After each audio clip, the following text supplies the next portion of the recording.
I want to take you back to the feeling of being a young 14-year-old teenager looking to connect with her birth family and discover her roots and where she came from. Back to the 90s, a time when the internet's footprint was a lot smaller. Facebook didn't exist. A time when TikTok and Instagram wasn't a thing, and websites like Ancestry DNA weren't around. It wasn't a thing then to just quote unquote Google someone, because Google hadn't been founded until a year later. When people who'd been adopted or those that were adopting didn't talk about adoption because it was taboo. Back to a time when I didn't have any support being a member of the adoption triad. How ashamed I was to be adopted, how different I felt, and how isolated I was to not have someone to share my feelings with, somebody who would understand me, mostly because nobody talked about being adopted. The Adoption Network Cleveland aims to connect and empower individuals of the adoption triad. Adoption Network Cleveland is what me and my family needed back in 1997. At the age of 4, I was removed from my birth family, and I remained in foster care until the age of 14, when I was formally and officially adopted from Cuyahoga County. My adopted family had received me as a young 6-year-old kindergarten student who was shy but bright. I'd lived in kinship care for a bit and Metzenbaum Children's Center following a short stint with another foster family. By the time I was 6, I knew more than most people had in their adult lives. I had no idea, however, and neither did my adoptive family at the time, that we'd be part of each other's stories forever. Just prior to my adoption, I began the search for my birth family.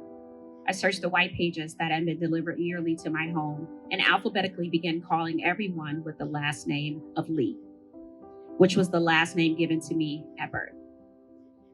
Do you have any idea how many Lees there were in the white pages in Cleveland at the time? I explained my story to whoever on the other line would listen. Hi, my name is Tammara, and I'm searching for my birth family. I'm wondering if you're related to me in any kind of way. My search continuously came up empty. The very first social worker I'd been given from Cuyahoga County constantly checked in on me. She wasn't able to follow me through the adoption process as she dealt strictly with foster children and not those eligible for adoption in the county. She called my home shortly after my adoption, and I told her I'd been searching for my family.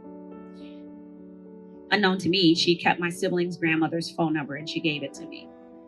Shyly, I called. That's when the floodgates opened. At around age 17, I reconnected with my sister who lived at the time 2 streets over from where I grew up. I went to visit her and my 2 newfound nephews. My adoptive family invited my mother to a ceremony hosted by Cuyahoga County, the Rising Up and Moving On ceremony to honor children in foster care who'd seemingly made it. My amazing first social worker picked my birth mother up and brought her to the ceremony. We then began a relationship. She looked exactly as I remember. She was extremely proud of how I turned out. At that point, I was a high school graduate and a college student at John Carroll University. As fate would have it, my birth mother ran into my birth father on the RTA. She had a photo of me in her wallet that she'd given to her, along with a phone number, and he reached out to me to connect. After visiting me, he called his girlfriend from my landline. Days later, the girlfriend, quote unquote girlfriend, called me back. I explained that he was not there, and she told me that his kids were looking for him. Kids? What kids? She had 4 children by my birth father, all various ages, 1 older, 3 younger. I made plans to visit her home for dinner. I went and I met all 4 of them along with our oldest brother. I heard stories of how we had even more siblings that weren't there. In total, there were 10 of us from my birth father. It was amazing to meet people that I looked like. We all share round faces. We're all short. I'm really short, even though I have on heels. I'm really tiny.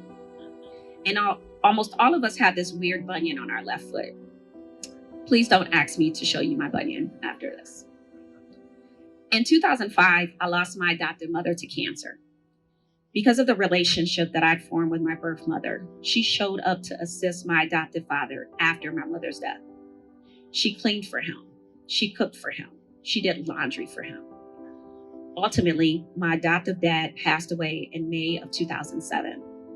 A short time later, in August of that same year, I lost my birth mother. I always said that my birth mother was grateful to my adoptive parents for what they'd done for me.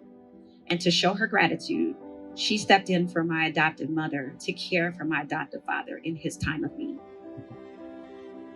It would be many years later that I'd hear that the birth records for adopted individuals had been unsealed. That makes 400,000 of Ohio adoptees able to find out about their history, all made possible in parts by effort by the Adoption Network Cleveland. I'm blessed that I was able to find out where I'd come from. Can you imagine going almost your whole childhood without having any knowledge of how you got here?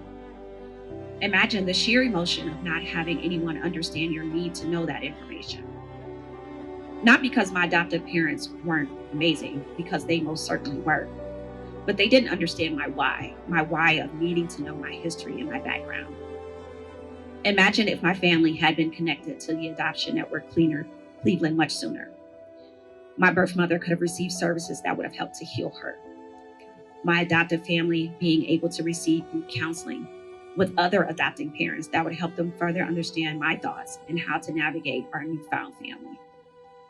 Think how I could have been introduced to a youth ombudsman, someone who could have helped me be heard as a foster child and investigated problems that I'd personally encountered in the foster care system, such as rape and abuse.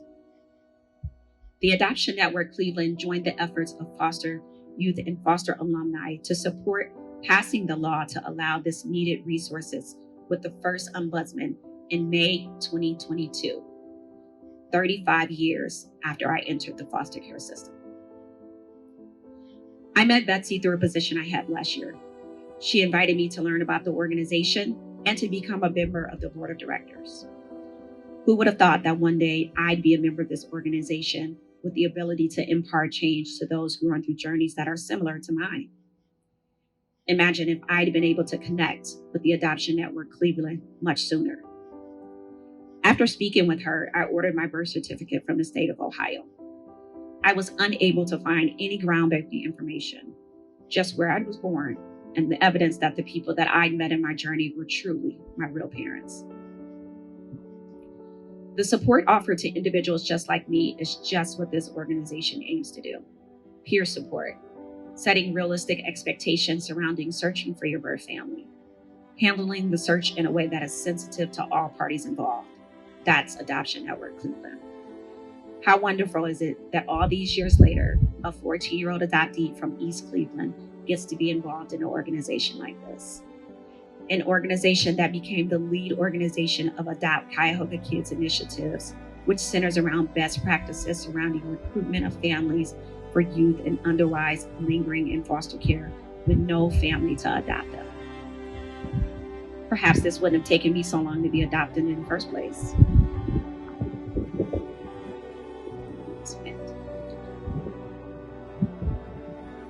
An organization that identifies and promotes effective practices around keeping siblings together, or at least in contact through foster care and adoption.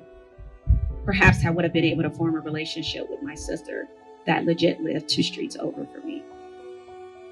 Let's help the Adoption Network Cleveland get the word out about all of these wonderful services, whether your story is like mine or not like it.